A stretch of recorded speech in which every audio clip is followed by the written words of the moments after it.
Super, merci beaucoup.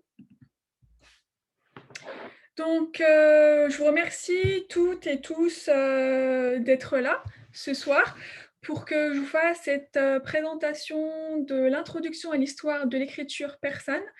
Euh, comme vous pouvez le voir sur cette image, la Perse d'Antique qui date de, enfin, celle dont on parle quand on dit la Perse, c'est vraiment, elle s'étend de l'Empire turc. Ici, on peut voir même entre ces deux parties rousses, tout ça, ça représentait la Grande Perse. Et puis après, sous les Sassanides, il y a cette partie verte en bas avec l'Égypte qui va s'ajouter. Donc le développement du système d'écriture, en fait, c'est l'histoire de l'écriture qui retrace l'évolution de l'expression du langage. Donc on va voir d'abord qui va s'inscrire via des signes qu'on va voir sur la Perse, ça va être avec des écritures cunéiformes, et par la suite à travers des lettres. Et cette évolution de l'écriture, elle s'accompagne toujours d'une évolution de civilisation qui va s'imposer en fait dans la région. D'après les chercheurs, il existait d'abord une seule et unique écriture qui avait pour sa source la Mésopotamie. Donc la Mésopotamie, elle se situe entre, dans l'Irak actuel, entre le fleuve du Tigre, qui est le fleuve du haut, et l'Euphrate, qui est en bas. Euh, ensuite, donc la première écriture, les chercheurs disent qu'il daterait d'à peu près 4 siècles avant Jésus-Christ. Et en fait, cette première écriture, elle se serait diffusée via les commerçants et les marchands qui seraient partis en voyage pour vendre leurs marchandises. Et puis en fait, les chercheurs, ils se sont rendus compte que non, il y avait plusieurs sources de développement de l'écriture. Donc la première, certes, elle reste en Mésopotamie, c'est la plus ancienne, mais il y a aussi une autre source qui est en Chine, qui date de 1200 avant Jésus-Christ. Et puis il y a aussi l'écriture égyptienne, qui date de 3250 ans, 50 avant Jésus-Christ. Et puis il y a également une autre source d'écriture qui a pris naissance dans les zones de la plaine au Mexique et en Guatemala, vers 500 ans avant Jésus-Christ. Mais ici, on s'intéresse à l'écriture perse, donc on va revenir sur la naissance de la Mésopotamie, pardon, et elle va commencer à travers la période achéménide, et puis elle va continuer avec la période sassanide, et pas sassante, il y a une faute, et ensuite qui va continuer par la période arabe. Alors j'aimerais revenir tout d'abord sur une notion linguistique, enfin, quelle est la différence entre farsi, persan, iran, dans quel contexte on peut utiliser ces trois termes qui, a priori, on pense se ressembler, mais qui peuvent pas être aujourd'hui employés pour la même façon. Alors, il faut savoir que le terme de persan, de Fars, vient d'une province en Iran qui s'appelle Fars, mais qui à la base s'appelait Pors, avec un P. Et en fait, donc cette province qui s'appelle Pors, c'est de là où est partie cette culture et cette écriture, et c'est de là qu'on dit la Perse, en fait. Il y a une hypothèse qui voudrait que, après que les Arabes, en fait, ont conquis l'Iran, comme dans l'alphabet arabe, il n'y a pas la lettre P, en fait, ils ont changé le perse, le nom de la province qui s'appelait Pors en Force. Et c'est de là, en fait, qu'on appelle la langue parlée et écrite Farsi, et qui a donné en français le persan. Alors, quand on dit à quelqu'un, est-ce que tu parles la langue qu'on parle en Iran, on dit en français, est-ce que tu parles le persan? Si je vous dis, est-ce que tu parles le farsi, c'est comme si je disais à quelqu'un, est-ce que tu parles le English ou est-ce que tu parles le Dutch? Alors du coup, il faut vraiment utiliser le terme persan. Le terme persan, ça désigne vraiment la langue que parlent les Iraniens. Le terme Iran, ça vient du terme aryan qui signifie en fait un peu les premiers Aryens, un peu la suprématie. Et ce terme va être utilisé pour la première fois par l'Empire sassanide au IIe siècle. Voilà, donc je voulais vraiment faire un petit point sur ces trois termes. Donc pour commencer, alors je vais essayer de bouger un petit peu pour que vous aussi puissiez voir. Alors voilà. Donc pour commencer, l'écriture en fait, ça va être l'écriture cunéiforme qui va s'installer à la période achéménide. Alors bien sûr, avant les Achéménides, en Iran, il y avait d'autres sortes de civilisations. Il y avait les Mèdes, il y avait les Élamites aussi, mais vraiment ceux qui vont s'imposer, ça va être les Achéménides. Donc les Achéménides, ils sont au VIe siècle avant Jésus-Christ. Donc il faut savoir qu'à cette période, euh, c'était vraiment une langue, enfin le parler, enfin c'était vraiment principalement à l'oral. Il y avait très peu de gens qui savaient lire et écrire la langue officielle des empires qu'il y avait à l'époque. Donc l'écriture cunéiforme était utilisée principalement pour les représentations du roi, qu'on va voir par la suite du roi, notamment Darius, et pour celui-ci exprimer en fait ses volontés sur les façades et les murs, notamment à Persépolis. Que signifie cunéiforme? En fait, cunéiforme, c'est une écriture qui est à base d'angles, qui est à base de coins, et c'est ça en fait, cette écriture. La première personne, le premier Européen à avoir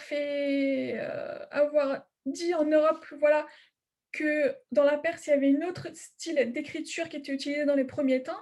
En fait, ça va être l'ambassadeur espagnol qui était parti en Iran en 1618, et c'est lui qui va rapporter en fait dans ses mémoires de voyage que voilà, il y avait une autre type d'écriture qui était utilisée à cette période.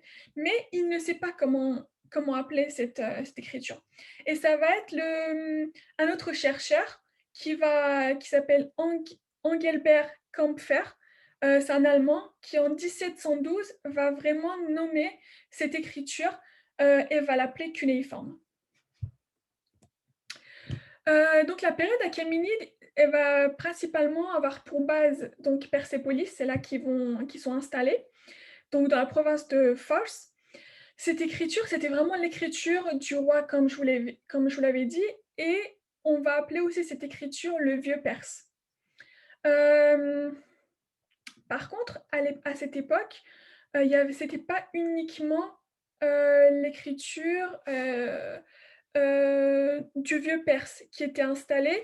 S'il y avait également d'autres écritures qu'on appelait écriture élamite et, euh,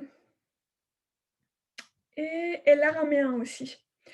Et à cette période achéménide, donc il y avait ces trois types d'écriture qui étaient utilisés, mais ces trois types d'écriture, elles étaient utilisées sous la forme cunéiforme. D'accord? Elles avaient leur structure qui différenciait au niveau un peu de grammaire, mais elles étaient toutes écrites de la même façon. Et donc, le vieux père, c'était la langue des rois. L'élamite et l'araméen, par contre, elle, ça va être l'écriture de l'administration et donc il va être utilisé dans le centre de l'Empire perse, mais également dans toute sa périphérie. Et ça va également être utilisé pour le côté économique et également pour le religieux. Et les chercheurs ont trouvé en fait tout type de sujet de texte en fait. Donc il y avait voilà des textes religieux, économiques, administratifs. Donc voilà.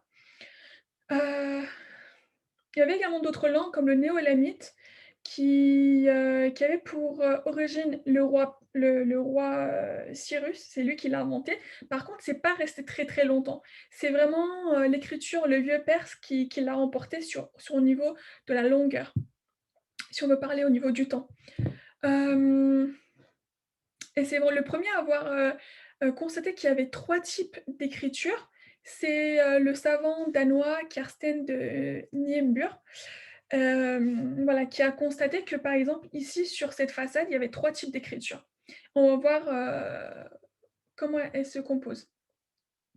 En fait, il y avait une hiérarchie entre les langues. Comme je vous ai dit, le vieux perse elle s'exprime, donc ici, pour que je puisse utiliser la souris, il faut que, hem, donc en fait, le vieux perse, vous voyez, vous allez voir qu'il va être en fait dans, la partie en fait haute, de cette inscription, d'accord?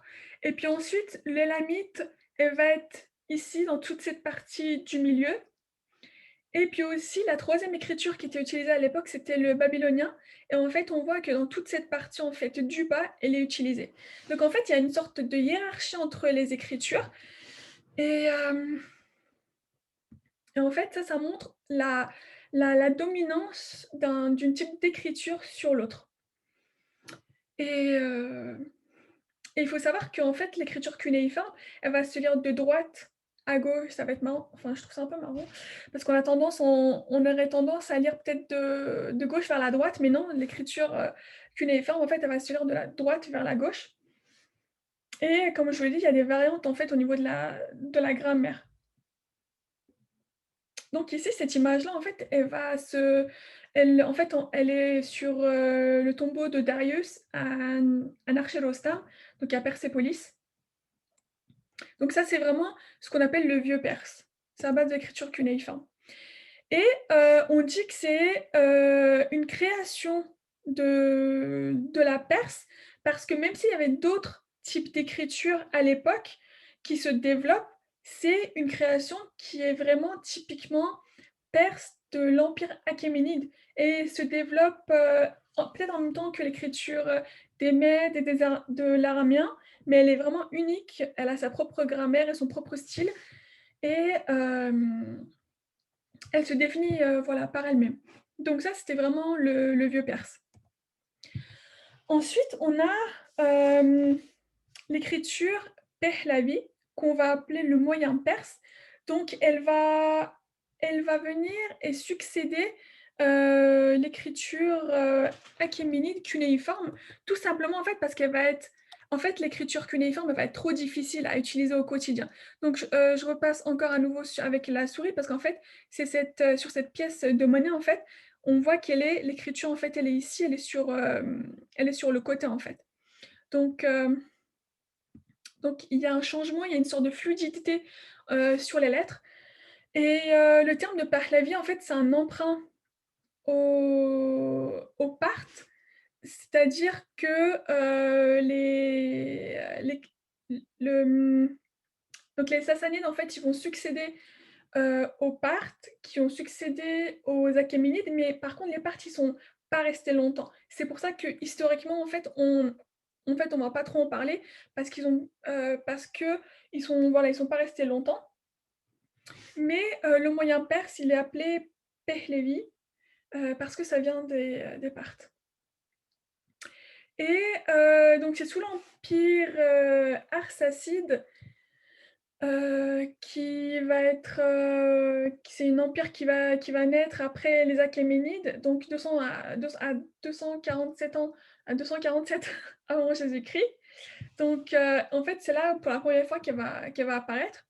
Elle est diffusée par contre qu'au niveau administratif, heu et voilà, comme je l'ai dit, parce que l'écriture cunéiforme est trop difficile à être utilisée et cette écriture, elle va être basée sur un modèle araméen et qui est basé cette fois-ci sur un alphabet et cette écriture va petit à petit remplacer, l'écriture, cunéiforme.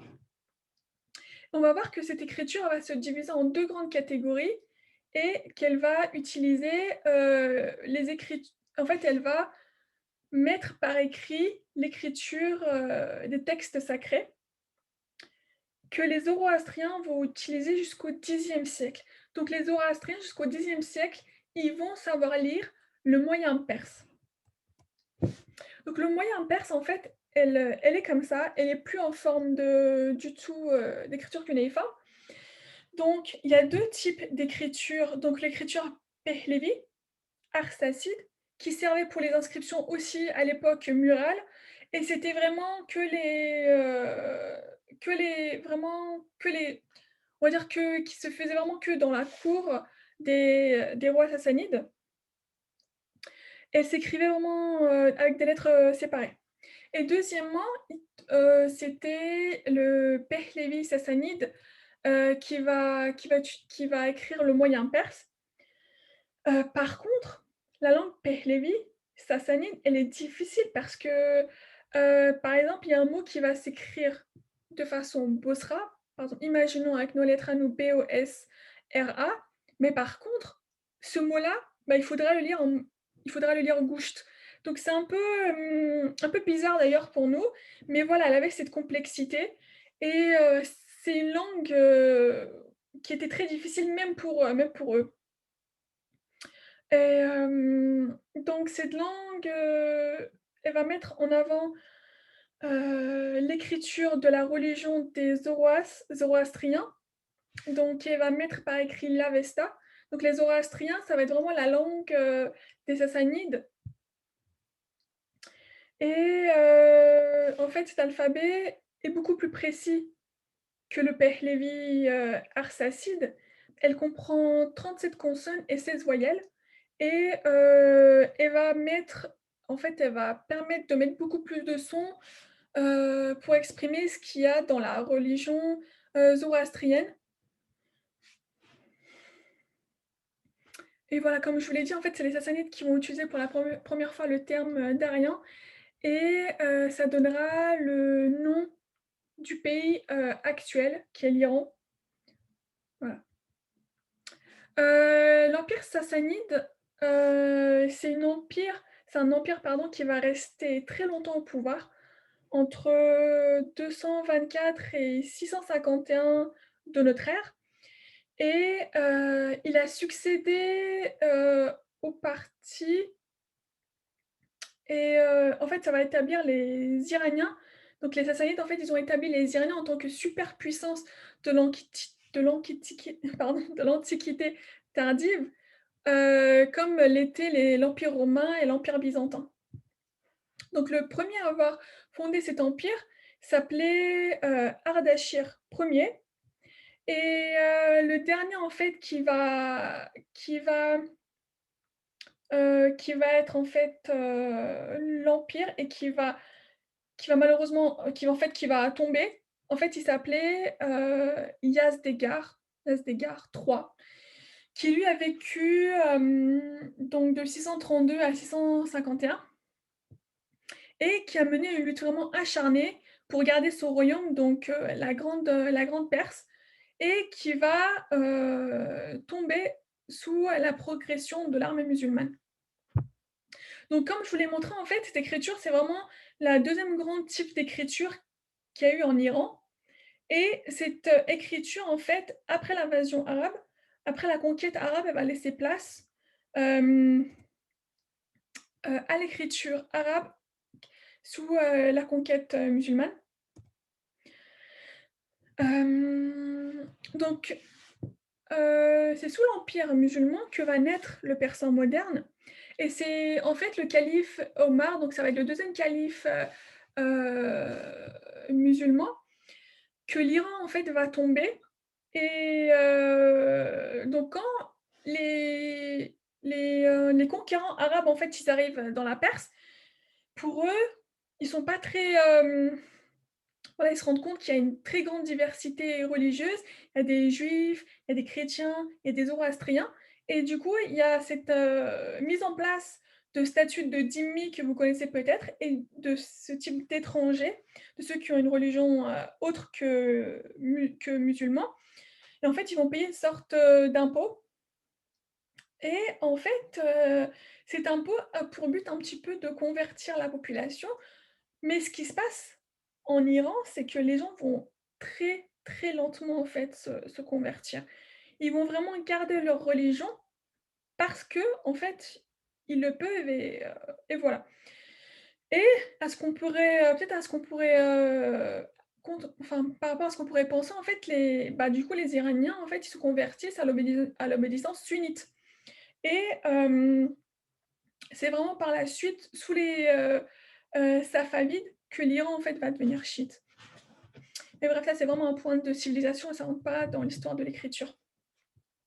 C'est vraiment sous les Omeyyades que, en fait, que l'arabe va être imposé dans la langue, comme la langue de l'Empire.